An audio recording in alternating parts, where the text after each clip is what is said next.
Ma'am எனக்கு கையெல்லாம் பாத்தீங்கன்னா ஒரே அரிப்பா இருந்துச்சு மேம், உள்ளங்கையிலலாம். ம் அதுக்காக பாத்தீங்கன்னா மெடிக்கல்ல ஆயில்மெண்ட் வாங்கி போட்டேன் மேம். ம் இப்போ ஒரு 6 மாசமா பாத்தீங்கன்னா உடம்பு ஃபுல்லாமே பரவ ஆரம்பிச்சிடுச்சு. சொரிஞ்சா பவுடர் பவுடரா கொட்டுது மேம். சரிம்மா. இப்போ உள்ளங்கையிலயும் பாதத்துலயும் மட்டும்தான் இருக்கா?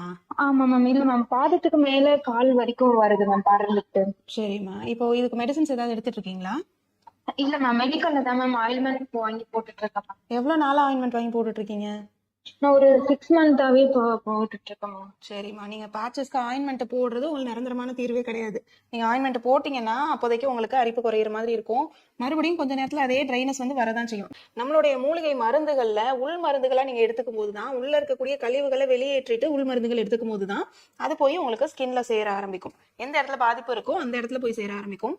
இதோட சேர்ந்து லிவரை பூஸ்ட் பண்ற மாதிரி, நம்மளுடைய கல்லீரல பூஸ்ட் பண்ற மாதிரியான மருந்துகளும் கொடுத்தாதான் உங்களுக்கு மருந்து நல்லா வேலை செய்ய ஆரம்பிக்கும். சீக்கிரம் அந்த பிரச்சனை வந்து சால்வ் ஆகும். இதுதான் நம்மளுடைய ஆர்ஜிஆர் மருத்துவமனையில பார்த்துட்டு இருக்கோம், பண்ணிட்டு இருக்கோம். உங்களுக்கு அங்கதான் இருக்கு, காலில், உள்ளங்காலில், பாதத்துல, காலுக்கு மேல் பகுதியில, இந்த மாதிரி கொஞ்சம் கொஞ்சம் இடங்கள்ல தான் இருக்கு. ட்ரைனஸ் தான் இப்போதைக்கு அதிகமா இருக்கு. இப்போ இந்த பனிக்காலம், மழைக்காலம் ஸ்டார்ட் ஆனதுனால கொஞ்சம் சிவியரா தெரியும். நம்மளுடைய ஆர்ஜிஆர் மருத்துவமனையில நேர்ல வந்து சிகிச்சை எடுத்துக்கோங்க. உங்களுக்கு கழிவு நீக்க சிகிச்சை, குறிப்பா அந்த கோலன் ஹைட்ரோதெரப்பி அப்படின்ற அந்த சிகிச்சை வந்து கண்டிப்பா எடுத்துக்கணும். இந்த சிகிச்சை எடுத்துக்கும் போது நீங்க சின்ன வயதுல இருந்து சாப்பிட்ட கழிவுகள் உங்களுக்கு அந்த பெருங்குடல் பகுதிகளில் தேங்கி இருக்கிறது உங்களுக்கு முழுமையா வெளியேற்றிடும். இந்த மாதிரி வெளியேற்றும் போது அதுவே உங்களுக்கு உள்ள இருக்கக்கூடிய டாக்ஸின்ஸை முழுமையா வந்து வெளியேற்றி கொடுத்துரும். அரிப்பு அதிலே உங்களுக்கு 70% குறைய ஆரம்பிச்சிடும். அதுக்கப்புறம் நம்ம கொடுக்கக்கூடிய மருந்துகள், நீங்க இப்போ மாத்திரைகள் எடுத்துக்கிறீங்க, கிரீம் போட்டுட்டு இருக்கீங்க பாத்தீங்களா, அதை விட டபுள் எஃபெக்டா இருக்கும் உங்களுக்கு.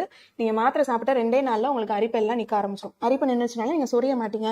ஒரு இடத்துல இருந்து இன்னொரு இடத்துக்கு அந்த பேச்சஸ் பரவாது. உடம்புல இன்னொரு இடத்துக்கு பரவுது அப்படின்னாலே நீங்க சொரிஞ்சுட்டே இருக்கீங்க, உங்களுடைய கையில இருந்து தான் இன்னொரு இடத்துக்கு பரவுதுன்றதை புரிஞ்சுக்கணும்.